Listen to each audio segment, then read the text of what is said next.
السلام علیکم ورحمۃ اللہ وبرکاتہ۔ سبحان اللہ بحمدہ عدد خلقہ ورضا نفسہ وزنۃ عرشہ مداد کلمات۔ سبحان اللہ بحمدہ سبحان اللہ العظیم۔ چھٹا پارہ ہے سورۃ مائدہ اور اس کی آیت نمبر ہے 3۔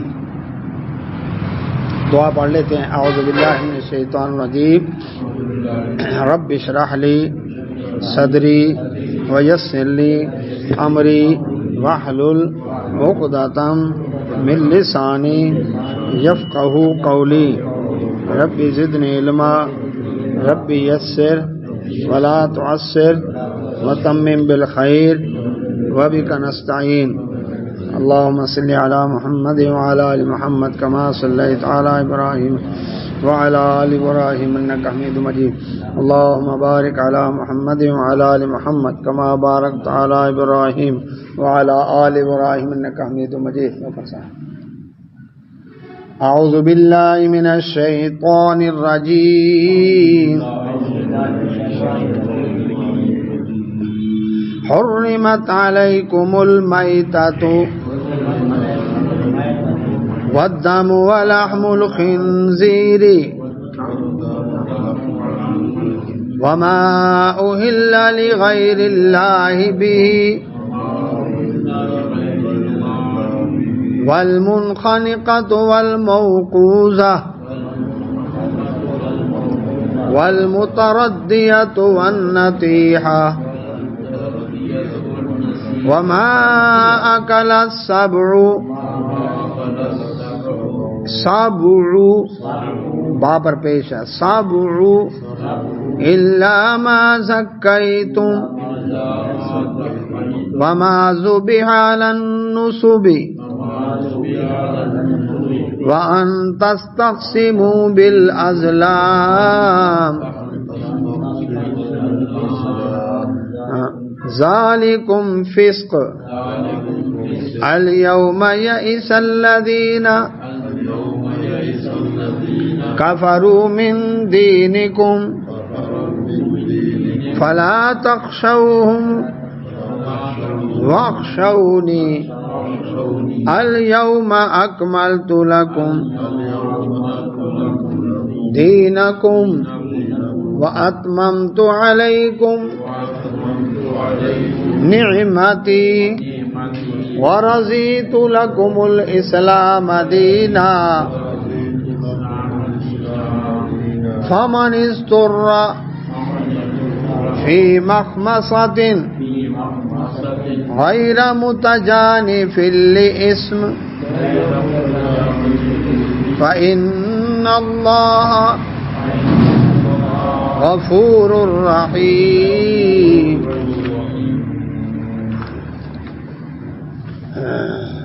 چھٹا پارہ سورہ مائدہ آیت نمبر 3۔ اللہ سبحانہ و تعالی نے اس آیت مبارکہ میں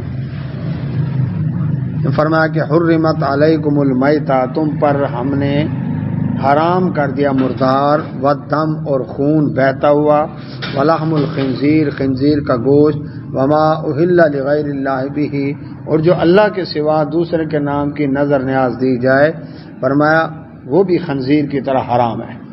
اسی طرح حرام جانوروں میں والمنخنقہ وہ جس کی گردن دب جائے اور مر جائے، والموقوذہ چوٹ لگ کر مر جائے، والمتردیہ گر کر مر جائے، والنطیحہ جی یہ کیا ہے سینگ لگ کر مر جائے، وما اکل السبع جس کو درندہ پھاڑ کھائے، الا ما زکیتم مگر جس کو تم ذبح کر کے پاک کر لو، جی کل اس کی وضاحت کی تھی۔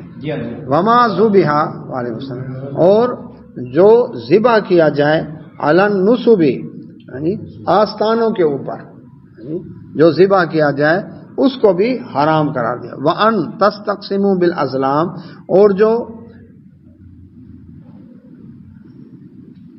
فالوں کے ذریعے سے تیر اندازی کے ذریعے سے تم تقسیم کرو، یہ لاٹری کی ایک قسم ہے، جوئے کی ایک قسم ہے، تو اس کو بھی کیا ہے اللہ تبارک و تعالی نے حرام کر دیا۔ فرمایا ذالکم فسق یہ گناہ کے کام ہے۔ یہاں تک ہم نے کل تشریح پڑھی تھی۔ اس سے آگے الیوم فرمایا آج کے دن، الف لام اس معرفہ پراپر نام خاص آج کے دن یا عیسیٰ مایوس ہو گئے الذین وہ لوگ کفر جنہوں نے کفر کیا من دینکم تمہارے دین سے. فرمایا جو کفر کرنے والے ہیں یہ تمہارے دین سے مایوس ہو گیا. کس بات کی مایوسی؟ مایوسی اس بات کی ہے کہ اسلام کو ختم کرنے کے لیے ہم نے بڑا زور لگایا، بڑا ٹیل لگایا، بڑی مخالفتیں کی، لیکن اب جو اسلام کو غلبہ ملا ہے اس کا مطلب اب اسلام دبنے والی چیز نہیں ہے، یہ اب ختم نہیں کر سکتے اس کو. اس سے اب کافر مایوس ہو گئے. ٹھیک ہے جی. آیت نمبر 3 فلا تخشوہم، تو فرمایا ان سے نہ ڈرو، ان کفار سے جی ان سے نہ ڈرو. وخشونی، اور مجھ سے ڈرو. نون کے جو زیر یا متکلم کی دلیل ہے، کس سے ڈرو؟ مجھ سے ڈرو. جب اللہ کا ڈر دل میں آ جائے تو سارے ڈر دل سے نکل جاتے ہیں، یاد رکھیں. اور یہ کلیہ یاد رکھیں، دو چیزیں کبھی نہیں بھولنی، اللہ کا در اور اللہ کا ڈر. اللہ کا در، دروازہ صرف اللہ کا، اور اللہ کا ڈر، یہ دو چیزیں نہیں بھولنی. اللہ کا در اور اللہ کا ڈر. کیا چیز؟ اللہ کا در اور اللہ کا ڈر. در سمجھ آ گئی نا؟ دروازہ. جب بھی کوئی مشکل پریشانی ہے تو اللہ کا در پکڑو بس. اور دوسرا کہ اللہ کا ڈر. تو اللہ کا در کیا ہے؟ مسجد. اور اس سے باہر کیا ہے؟ اللہ کا ڈر رکھو. مسجد اللہ کا در اور باہر اللہ کا ڈر. تو ہر طرف گناہ کھینچ رہا ہے نا اپنی طرف، تو اللہ کا ڈر رکھنا. تو اللہ سبحانہ و تعالیٰ فرماتے ہیں ان کافروں سے نہ ڈرو، ان کی ٹیکنالوجی، ان کے اسلحے، ان کے اللہ اکبر افرادی قوت، ان کے لشکر، نہ مجھ سے ڈرو. کیونکہ جب انتم الاعلون ان کنتم مومنین، جب تم مومن ہوگے تو غلبہ تمہارا ہوگا، یہ اللہ کا وعدہ ہے. ان تنصروا اللہ ینصرکم، تم اللہ کے دین کی مدد کرو اللہ تمہاری مدد کرے گا. تو دیکھیں اللہ کی مدد نہیں ہے کہ صدیوں سے عالم کفر زور لگا رہا ہے اسلام کو مٹانے کے لیے. کتنا ٹیل اور زور لگا رہا ہے آج کل الیکٹرانک پرنٹ میڈیا کے ذریعے، سوشل میڈیا کے ذریعے. ختم ہو گیا. تو یہ کیا ہے؟ فرمایا ان سے نہ ڈرو، مجھ سے ڈرو. الیوم، آج کے دن. کب؟ ذی الحج کی 9 تاریخ تھی اور سن 10 ہجری تھا. اللہ کے نبی صلی اللہ علیہ وسلم کا پہلا اور آخری حج تھا. ایک ہی حج کیا آپ نے. رسول اللہ صلی اللہ علیہ وسلم نے عرفات کے میدان میں، یوم عرفہ ہوتا ہے نا 9 کو، وہاں پر آپ نے خطبہ دیا. تو جمعے کا دن تھا، جمعے کا دن تھا، عرفات کا میدان تھا. آپ صلی اللہ علیہ وسلم خطبہ ارشاد فرمایا اور لوگوں سے فرمایا کیا میں نے تم تک اللہ کا دین پہنچا دیا؟ کیونکہ ذمہ داری تھی نا. یا ایھا الرسول بلغ ما انزل الیک من ربک، اے رسول صلی اللہ علیہ وسلم جو اللہ نے آپ کو طرف بھیجا ہے، نازل کیا ہے، اس کو آپ لوگوں تک پہنچا دیں. تو یہ ڈیوٹی تھی رسول اللہ صلی اللہ علیہ وسلم کی. اگر نہ پہنچایا تو آپ نے رسالت کا حق ادا نہ کیا. ٹھیک ہے. تو آپ نے اب پوچھا صحابہ کرام سے کہ میری جو اتنے سال کی محنت ہے تو کیا میں نے تم تک پہنچا دیا؟ سب نے یک زبان جواب دیا، حق ادا کر دیا. تو اللہ کے نبی محمد رسول اللہ صلی اللہ علیہ وسلم نے اپنی شہادت کی انگلی آسمان کی طرف اٹھائی اور کہا اے اللہ گواہ ہو جا، گواہ ہو جا، گواہ. جب میں نے جو ڈیوٹی تھی پوری کر دی، اس وقت اللہ تعالیٰ نے پھر یہ آیتیں نازل کی. الیوم، آج کے دن، اکملت، میں نے مکمل کر دیا، لکم، تمہارے لیے، دینکم، تمہارا دین. آج کے دن، آیت نمبر 3 سورہ مائدہ، تمہارے لیے تمہارا دین مکمل کر دیا. جو نیکی تھی بتا دی، جو برائی تھی اس کے بارے میں روک دیا. اب دین ہو گیا مکمل. اور یاد رکھیں یہ دعویٰ پچھلی نہ کسی کتاب میں ہے، نہ کسی وحی میں ہے، نہ کسی نبی اور رسول کا ہے علیہ السلام. کسی پیغمبر نے نہیں فرمایا کہ دین مکمل ہو گیا. یہ صرف محمد رسول اللہ صلی اللہ علیہ وسلم پر اللہ نے آتا نا کہ دین مکمل ہو گیا. اس کا مطلب ہے اس کے بعد اب نہ کسی نبی کی گنجائش نہ کسی رسول کی گنجائش، جو دین ہی مکمل ہو گیا۔ جب مکمل ہو گیا تو اب کس کی ضرورت؟ تو یہ ختم نبوت کی دلیل ہے کہ جب نبوت کی مہر لگ گئی اور سیل لگ گئی، اب دروازہ بند ہو گیا۔ خط لکھتے ہیں نا، خط لکھ کر پیک کرتے ہیں، لفافہ بند کر کے الحمدللہ یہدیکم اللہ لفافہ بند کر کے اوپر مہر لگا دیتے ہیں۔ جب مہر لگ گئی، اب کو گنجائش ہے اندر لکھنے کی؟ بھئی اب تو سیل لگ گئی ہے، اب تو مہر لگ گئی ہے۔ تو جب نبوت کی مہر لگ گئی، سیل لگ گئی، الحمدللہ یہدیکم اللہ، کہ اب آئندہ کے لیے دین جب ہو ہی مکمل گیا ہے تو ضرورت ہی نہیں ہے۔ اب جو بدعت کرنے والا ہے وہ پتہ کیا کرتا ہے؟ بڑا خطرناک ہے یہ شیطان کا حربہ۔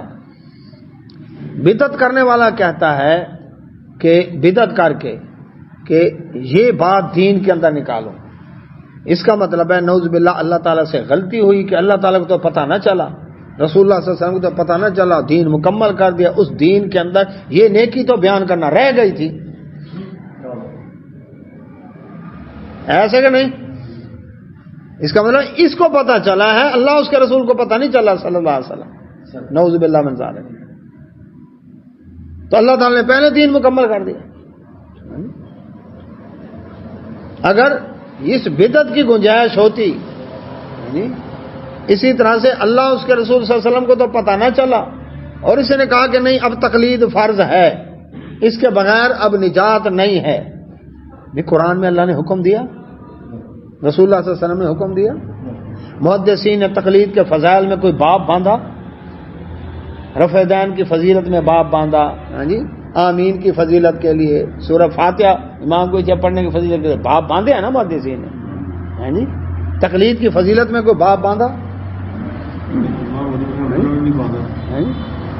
اور ائمہ اربعہ رحم اللہ اجمعین میں سے کسی نے نہیں فرمایا کہ میں ہماری تقلید کرنا۔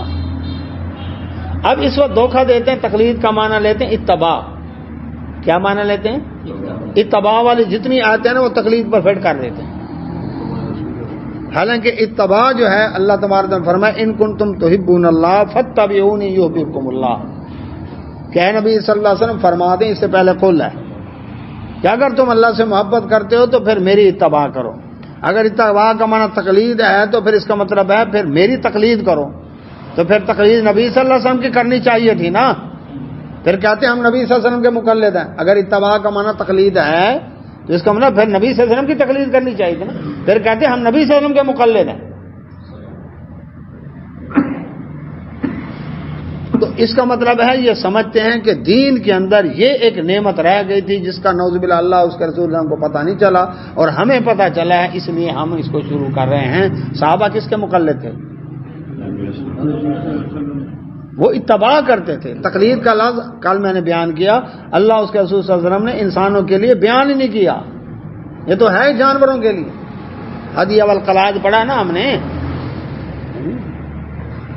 تو الیوم اکملت لکم دینکم، آج کے دن تمہارے لیے دین مکمل ہو گیا، ختم نبوت ہو گئی، دین مکمل ہو گیا، کسی بدعت کی اب گنجائش نہیں ہے، ٹھیک ہے جی۔ اور اب کیا ہے؟ اللہ اکبر، کوئی نئے مسائل آ گئے جی، اب کیا کریں؟ قرآن اور حدیث اس کے لیے رہنما ہے۔ کسی مجتہد کا اجتہاد، کسی کا قیاس، اسلم صاحب، کسی مجتہد کا اجتہاد اور قیاس، کسی فقیہ کا استدلال اگر قرآن و حدیث سے ٹکراتا ہے تو وہ ایک طرف ہو جائے گا۔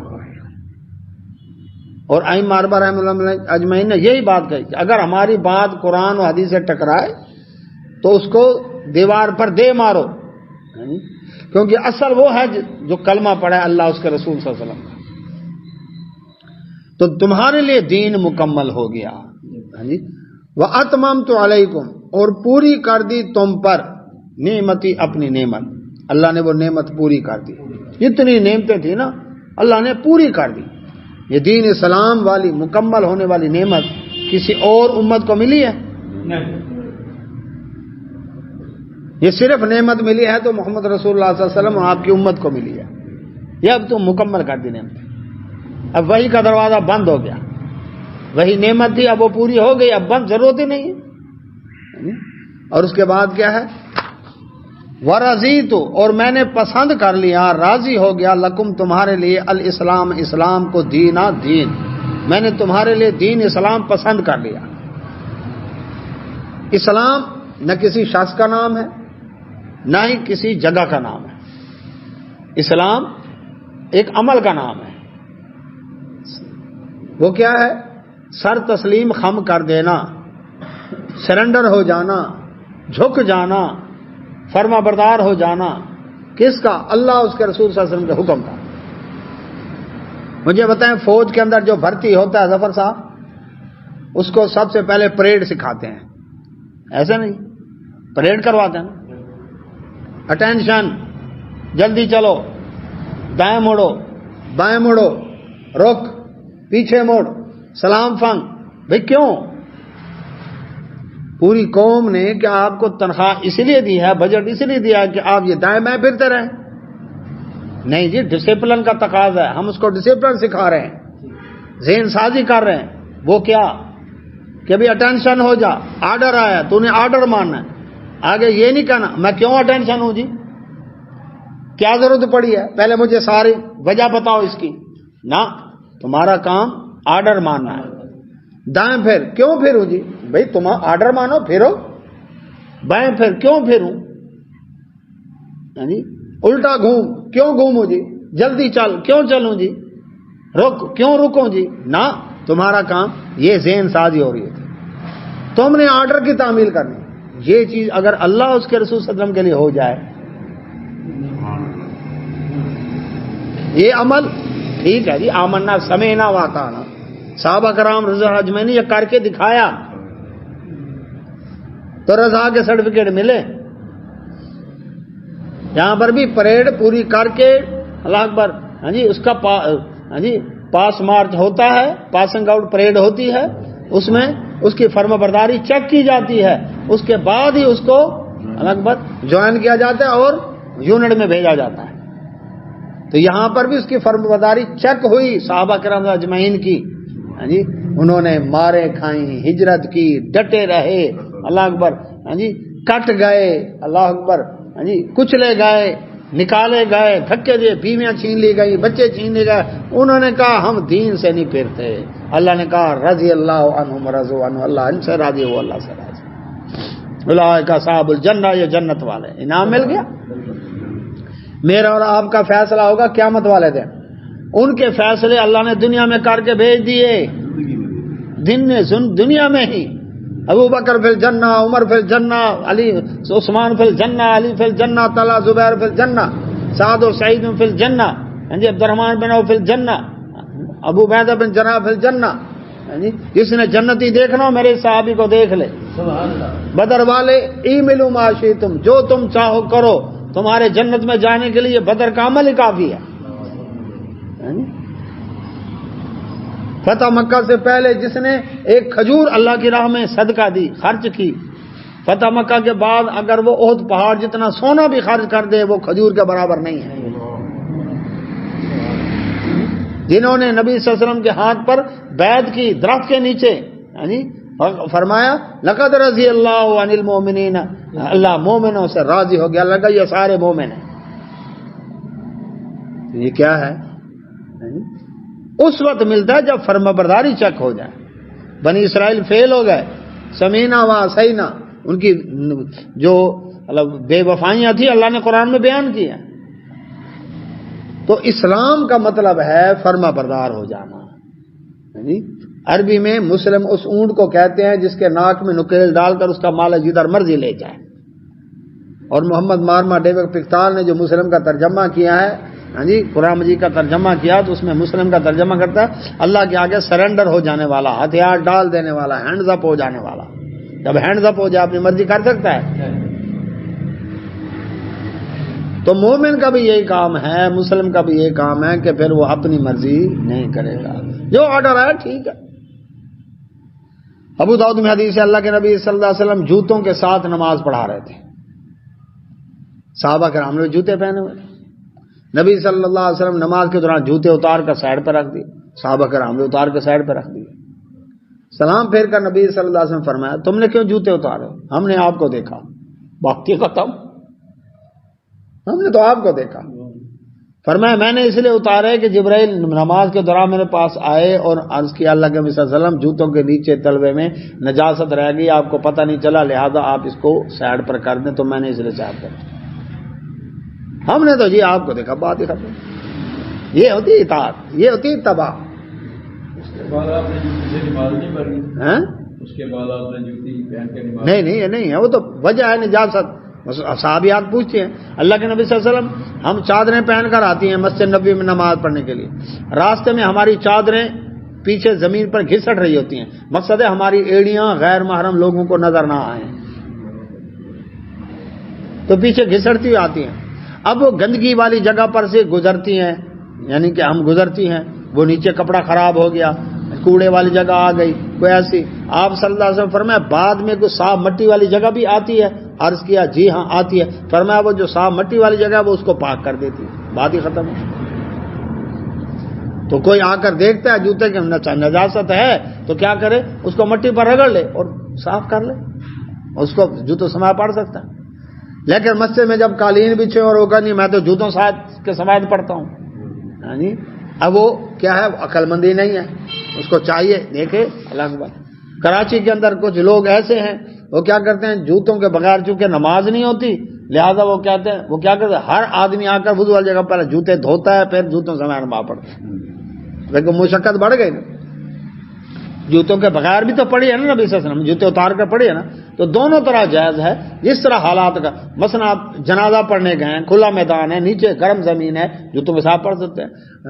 عید نماز پڑھنے گئے ہیں, کھلا میدان ہے اور وہاں پر نیچے جگہ ٹھیک نہیں ہے, جی بہت سردی ہے یا بہت گرمی ہے, زمین تپی ہوئی ہے, کنکر پڑے ہیں, جوتوں کے ساتھ پڑھ سکتے ہیں.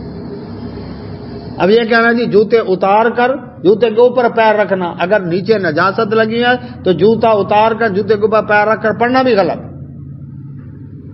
اور اگر نیچے تلوا صاف ہے تو پہن کر پڑھو. تو اب کیا بتایا, اسلام بات ہو رہی تھی, اسلام فرما برداری. تو تمہارے لیے دین اسلام پسند کر لیا. دوسری جگہ فرما ان الدین عند اللہ الاسلام, سورت آل عمران میں پڑھ چکے ہیں. اللہ کے نزدیک دین اسلام ہے, جو بھی میری بات مانے, جو آرڈر میں کروں. اور وَمَن يَبْتَغِ غَيْرَ الْإِسْلَامِ دِينًا فَلَن يُقْبَلَ مِنْهُ, تیسری جگہ فرمایا اسلام کے سوا کوئی اور دین لے کر آئے گا اللہ ہرگز قبول نہیں کرے گا. تو تمہارے لیے دین اسلام پسند کر لیا. فَمَنِ اسْتُرَّ, اب آ گیا مسئلہ یہ, جو شخص مجبور ہو جائے, فی مخمصۃ, بھوک کی وجہ سے مجبور ہو گیا, یعنی اب وہ دیکھتا ہے کہ مردار پڑا ہے, خون پڑا ہے, خنزیر کا گوشت ہے, غیر اللہ کے نام کی چیز پڑی ہے, اب میں کیا کروں, کیا مر جاؤں؟ اب ہر آدمی کی اپنی کیپیسٹی ہے. کوئی آدمی 24 گھنٹے کا فاقہ برداشت کر جاتا ہے, اس کے بعد اس کی حالت خراب ہونی شروع ہو جائے. کوئی ایک ٹائم کی روٹی میں دیر بھی برداشت نہیں کرتا, اس کی حالت خراب ہوئی. اس لیے ہر آدمی کی اپنی کیپیسٹی ہے. کئی 2 ٹائم کا فاقہ, کئی 1 ٹائم کا فاقہ برداشت کر جاتے ہیں, کئی روٹی کی 5 منٹ کی لیٹ برداشت نہیں کرتے, اس کی طبیعت خراب ہونی چاہیے. تو جب مرنے کے قریب پہنچے ہو, دیکھتے ہو میری حالت بہت خراب ہے, تو اللہ تعالیٰ فرماتے اب یہ ہے استقرار کی کیفیت, لیکن اس کی کچھ شرطیں ہیں. غیر متجانف, نہ جانے والا اسم گناہ کی طرف, کہ اللہ نے حرام کیا ہے میں کھاؤں گا, یہ نیت نہیں ہے, گناہ کا ارادہ نہیں ہے. ٹھیک ہے. دوسری جگہ پر سورہ بقرہ میں ہم پڑھ چکے ہیں 173 نمبر آیت میں, غیر باغ ولا عاد, یعنی بغاوت مقصد نہیں ہے کہ اللہ نے حرام کیا میں کھاؤں گا, نہ یہ نہیں ہے مقصد اس کا. گناہ بھی مقصد نہیں ہے کہ میں نے رب کی نافرمانی کرنی ہے. اور ولا عاد, زیادتی بھی نہ کرے جتنی ضرورت ہے. اب کوشش کرے اگر مردار پڑا ہے, اگر ممکن ہے تو اس کا گوشت ابال کر 2-4 بوٹیاں کھا لے بس. یہ نہیں کہ آج تو میرے لیے جائز ہو گیا اب رج کے کھاؤ, نہ, جتنے سے طبیعت بحال ہو جائے بس 2 بوٹیاں 4 بوٹیاں بس اتنا کر لو. کوشش کرو ابال کے, اگر نہیں ہے تو پھر مجبوری ہے, پھر ایسے کھا لو. خون کے 4 چمچ کتنے؟ 4 چمچ. ہاں جی اگر وہ پی لیتا ہے، یہ اضطرار کی بات ہو رہی ہے، تو اس سے طبیعت بحال ہو جاتی ہے.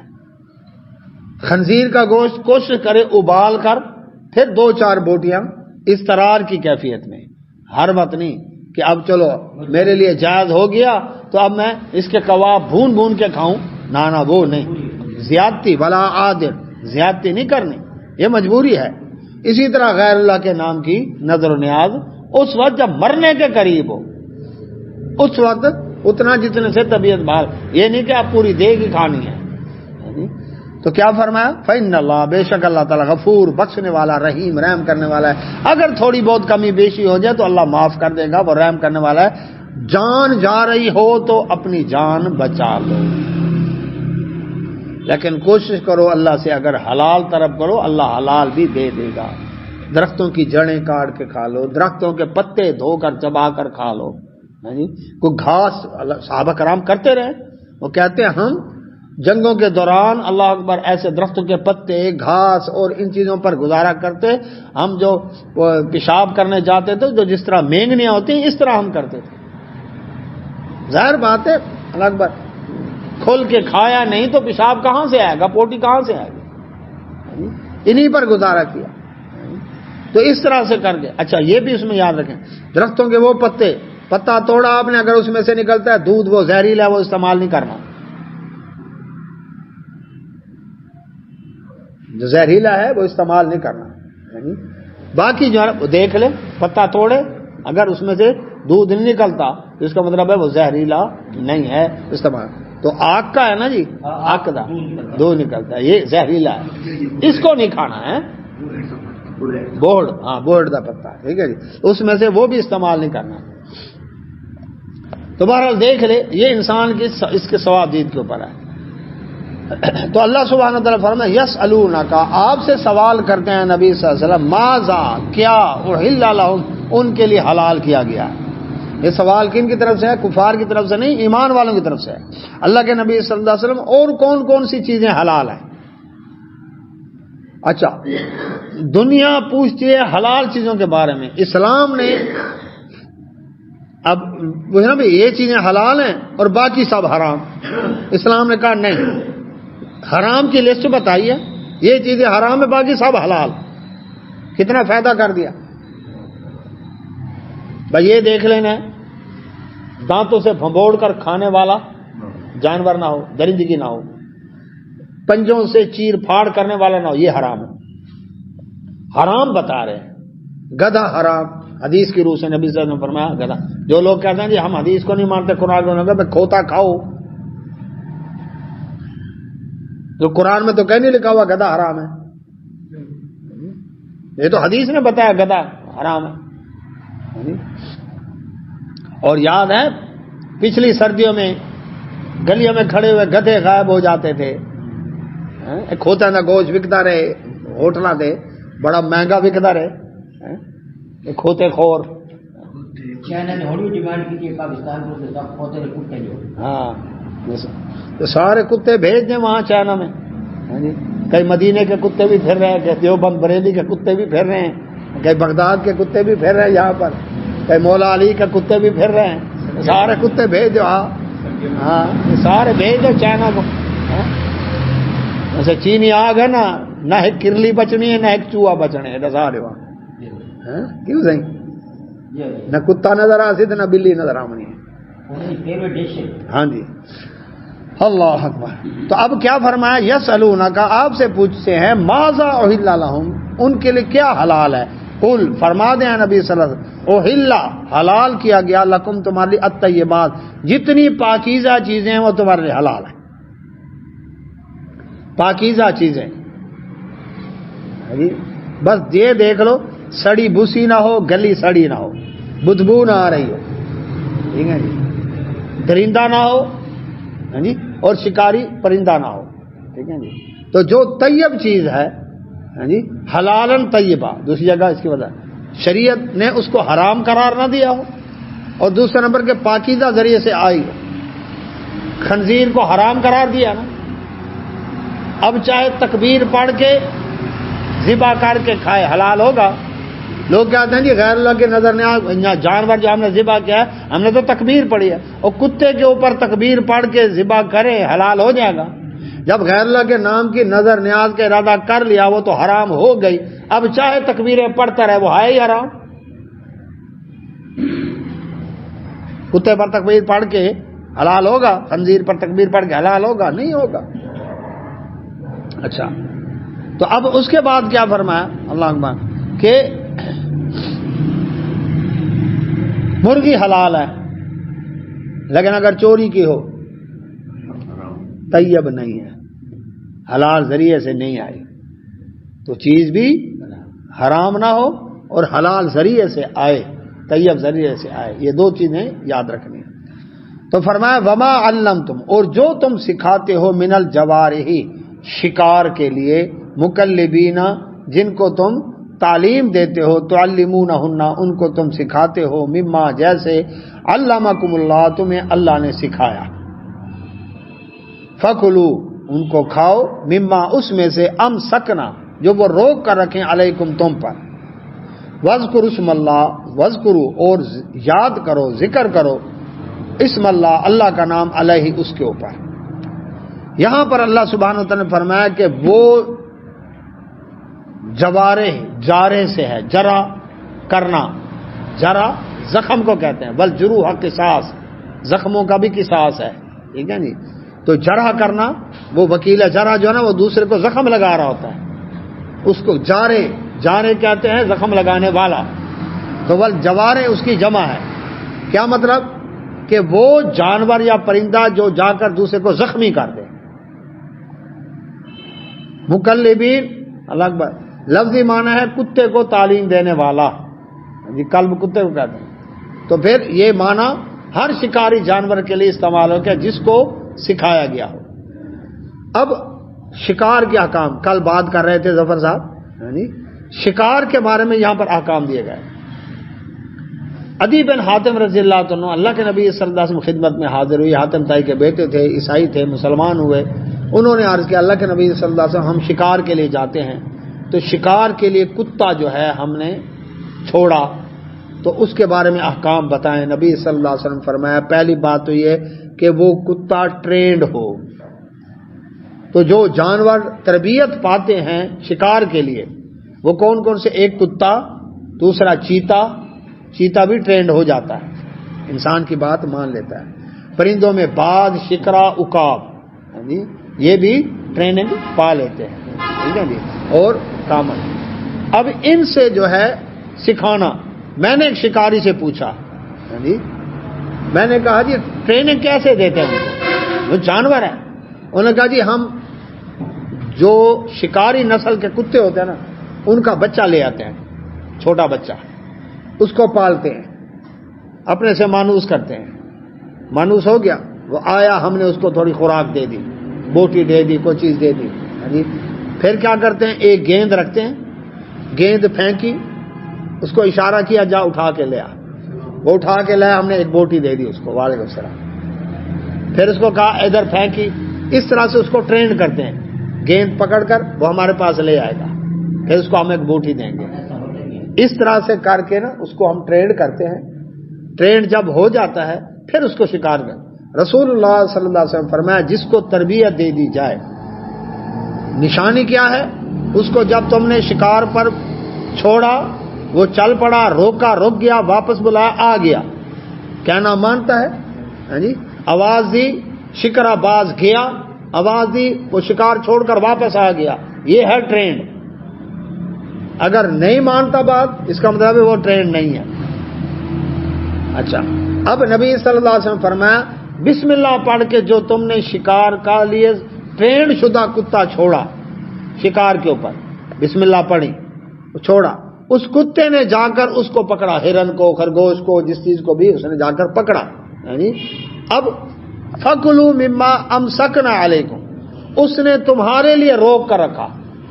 نبی صلی اللہ علیہ وسلم فرمایا اگر اس جانور نے خود کھایا، اس کو چیر پھاڑ کر کے خود کھایا، پھر تمہارے لیے حرام ہے، پھر وہ درندے کی ماری ہوئی ہے، وَمَا أَكَلَ سَبُوعُ حرام ہے، کیونکہ اس نے اپنے لیے کیا۔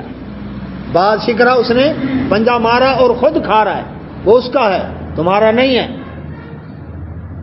ہاں اس نے تمہارے لیے روک کر رکھا، اس کو پکڑ کے رکھا ہے، ٹھیک ہے نہیں؟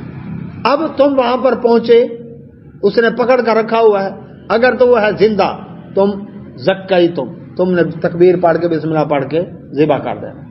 لیکن اگر عزیز رضی اللہ تعالیٰ عرض کرتے ہیں اللہ کے اگر اس کے پنجوں میں مر جائے دہشت کی وجہ سے یا ویسے، فرمایا تم نے اگر بسم اللہ پڑھ کے اس کو چھوڑا ہے اس کے اوپر، اور تم نے دیکھا اس کتے نے جا کر اس کو پکڑا ہے اور وہ اس کے پنجے میں زخمی ہو کر مر گیا ہے، تو وہ بھی حلال ہے، چونکہ تم نے تکبیر پڑھ کے اس کو چھوڑا ہے، بسم اللہ اللہ اکبر پڑھ کے اس کو چھوڑو، اللہ کا نام لیا۔ لیکن نبی صلی اللہ علیہ وسلم فرمایا تم نے تکبیر پڑھ کے کتا چھوڑا اور وہ دور نکل گیا، شکار کو اس نے پکڑا، تمہاری نظر میں سے اوجھل تھا، تم جب وہاں پر پہنچے وہ شکار مر چکا تھا اور ایک اور کتا بھی قریب تھا، کوئی اور جس پر تم نے تکبیر نہیں پڑھی، پھر تم نہ کھاؤ، کیوں؟ اب کوئی پتہ نہیں تمہارے کتے نے مارا یا اس نے مارا ہے،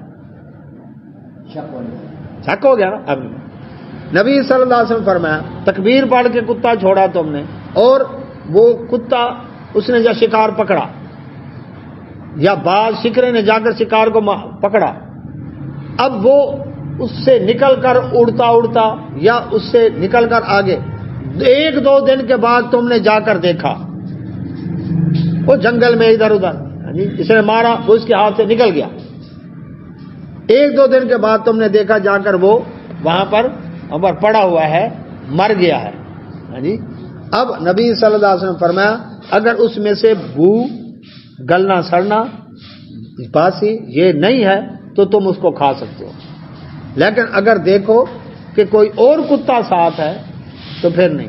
لیکن اگر ایک دو دن کے بعد شکار ملا ہے جو اس تمہارے کتے کا مارا ہوا ہے وہ ملا ہے اور وہ پانی میں ڈوبا ہوا ہے، پھر حرام ہے نہیں کھانا، کیونکہ کوئی پتہ نہیں اس کی موت پانی میں ڈوبنے کی وجہ سے آئی ہے، وہ مردار کے حکم میں ہوگا یا اسے، یہ سارے احکام دیے ہیں شریعت نے شکار کرنے کے۔ نبی صلی اللہ علیہ وسلم فرمایا کتا جو شخص اپنے گھر میں پالتا ہے روزانہ ایک قرات ثواب اس کا نیکیوں کا کم ہو رہا ہے، سوائے اس کے جو بکریوں ریوڑ کی حفاظت کے لیے یا شکار کے لیے رکھا جائے، پھر کم نہیں ہوتا۔ تو ان جانوروں کو گھر سے باہر، جس گھر میں تصویر کتا اور رحمت کا فرشتہ نہیں آتا، تو گھر سے باہر ان کی علیحدہ جگہ ہو، کھانا پینا ان کا الگ ہو، برتن ان کے الگ ہو۔ کتا اگر برتن منہ مار جائے 7 دفعہ پانی سے دھوئیں، 1 دفعہ مٹی سے مانجے، پھر پاک ہوگا۔ یہ اس کے احکام دیے ہیں اللہ کے نبی صلی اللہ علیہ وسلم۔ تو اسی طرح باز اور شکرا ہے، آواز دی وہ گیا، بسم اللہ تکبیر پڑھ کے چھوڑا، اس نے پنجہ مارا اور وہ اس کے پنجوں میں پرندہ مر گیا جس کا شکار کر رہے تھے، تو اب کیا ہے، اس نے روک کر رکھا تمہارے لیے تو تم اس کو کھا سکتے ہو، لیکن اگر دیکھا لگ بھگ پانی میں ڈوبا ہوا ہے وہ، پھر نہیں۔ گلا سڑا ہے، بھوسا ہے، اس کے ہاتھ پنجے سے نکل گیا، کہیں اور چلا گیا، تو پھر بھی اس کو کیا کرنا، گلا سڑا ہے تو پھر استعمال نہیں کرنا۔ تو یہ اس سب معاملے میں کیا فرمایا، واتقوا اللہ، اللہ سے ڈرو۔ وعلیکم السلام۔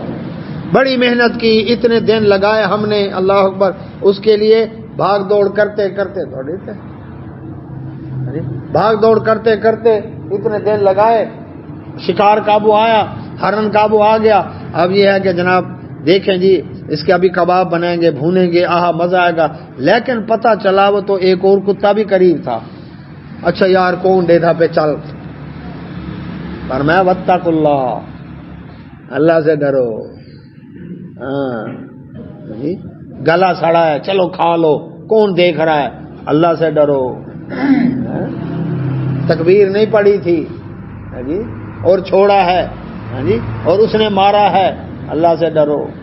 وہ جانور خود اپنے لیے کھا رہا ہے، تم کہتا ہے اس کے پنجے سے چھڑا کر، ہے تو اپنا کتا نا، چھڑا کر چلو کھاؤ، اب پتہ نہیں پھر کب ملتا ہے۔ یہ روایت واتقوا اللہ، یہ اللہ کا تقوی ایسی چیز ہے دین میں ہر مسئلے کے اوپر تقوی غالب۔ میں نے کہا نا اللہ کا در اور اللہ کا ڈر، یہ دو چیزیں نہیں چھوڑنی، نہ اللہ کا در چھوڑنا ہے نہ اللہ کا ڈر چھوڑنا ہے، یہ دو چیز ہر معاملے میں، نکاح طلاق جتنے مسائل ہیں لین دین معاملات میں، تقوی تقوی تقوی۔ فرمایا اللہ سبحانہ و تعالیٰ نے واتقوا اللہ، اللہ سے ڈر جاؤ، ان اللہ، بے شک اللہ تعالیٰ سریع الحساب، بڑا جلدی حساب لینے والا ہے۔ وہ جنگلوں میں بھی دیکھ رہا ہے تمہیں، پہاڑوں میں بھی دیکھ رہا ہے تمہیں، سمندروں میں بھی دیکھ رہا ہے تمہیں، ہر جگہ تمہیں دیکھ رہا ہے۔ اللہ اکبر۔ اب سمندر میں جو مر جائے جانور وہ حلال ہے، کل بھی کہی تھے نا، طعام البحر، اس کو کیا کہتے ہیں؟ طعام البحر۔ سمندر میں اللہ اکبر مچھلی مر گئی، تیر کر اوپر آ گئی اور اس کے بعد ساحل پر پھینک دی، صحابی کہتے ہیں ہم جہاد کے لیے نکلے، اللہ کے نبی صلی اللہ علیہ وسلم کو یہ صحابہ کھجوریں تھیں، کھاتے رہے، کھجوریں ختم ہو گئیں، گٹھلیاں چوستے رہے، وہ بھی ختم ہو گئیں، بھوک لگی، ہاں جی، اور یہ غزوہ سیف البحر حدیث میں آتا ہے اس کا ذکر، گئے بھوک سے نڈھال ہیں، پریشان ہیں، دیکھا سمندر کے کنارے ایک پہاڑ جتنی مچھلی پڑی تھی ساحل کے اوپر، مردہ، امبر اس کا نام تھا، مچھلی پڑی تھی۔ اب صحابہ کہے ہاں جی بھوک ڈاڑھی لگی ہے، مردے ہیں بھوک کو لو، جی کتنے صحابہ تھے؟ 300 صحابہ تھے۔ اچھا اور اب کیا کریں گی؟ کوئی کہے جی حلال ہے، کوئی کہے جی مردار ہے، انہوں نے کہا نہیں جی کھاؤ، اب تو حلال ہے یا نہیں ہے، ہم تو اب بھوک سے مر رہے ہیں نا، تو اصرار میں تو جائز ہے۔ اب وہ کہتے ہیں بیل کے، جتنا بڑا بیل ہوتا نا، اتنے کلہاڑیوں سے ہم نے اس کے ٹکڑے یا تلواروں سے اس کے کاٹے، اور 300 بندوں نے، دستے نے کھایا، 1 مہینہ تک کھاتے رہے، اس مچھلی سے کاٹ کر 1 مہینہ تک کھاتے رہے، ہاں جی کھاتے رہے، کھا کر پورا مہینہ۔ اس کے بعد کیا کیا؟ اس مچھلی کا جو آنکھ کا خول تھا، 13 آدمی اس خول کے اندر بیٹھ گئے، اتنا بڑا خول تھا اس کا، ہاں جی اقدان اندر۔ اس کی جو کمر کی ہڈی تھی، جیسے اس کے نیچے ایک آدمی اونٹ کے اوپر سوار ہوا، اونٹ کے اوپر سوار ہو کر اس کے اوپر کھڑا ہو گیا نیزہ لے کر، اور اس کی ہڈی، کمر کی ہڈی کے نیچے سے گزر گیا، اتنی بڑی مچھلی تھی۔ پھر انہوں نے اس کے کیا کیے؟ اللہ، مچھلی کے تیل کے انہوں نے مسکیزیں بھر لیے، اور کچھ ٹکڑے بھی تھے مچھلی کے، وہ لے کر آئے مدینہ منورہ، آ کر بیان کیا اللہ کے نبی صلی اللہ علیہ وسلم ایسے ایسے ہماری حالت تھی، ایسے ہم گئے وہاں پر، اور وہاں پر جو ہمیں ایسے مچھلی مردہ ملی تو ہم نے کھائی۔ نبی صلی اللہ علیہ وسلم نے فرمایا اس میں سے کچھ حصہ ہے گوشت کا، انہوں نے کہا یہ ٹکڑے موجود ہیں، تو آپ صلی اللہ علیہ وسلم نے تناول فرمایا۔ یہ تھا طعام البحر، کہ مچھلی مردہ حالت میں بھی ہے، شرط یہ ہے کہ سڑی بھوسی گلی سڑی نہ ہو، بدبو نہ آ رہی ہو، اگر گل سڑ گئی ہے پھر نہیں۔ اللہ سے دعا، اللہ سب نے عمل توفیق عطا فرمائے۔ وآخر دعوانا الحمدللہ، سبحانک اللہم وبحمدک۔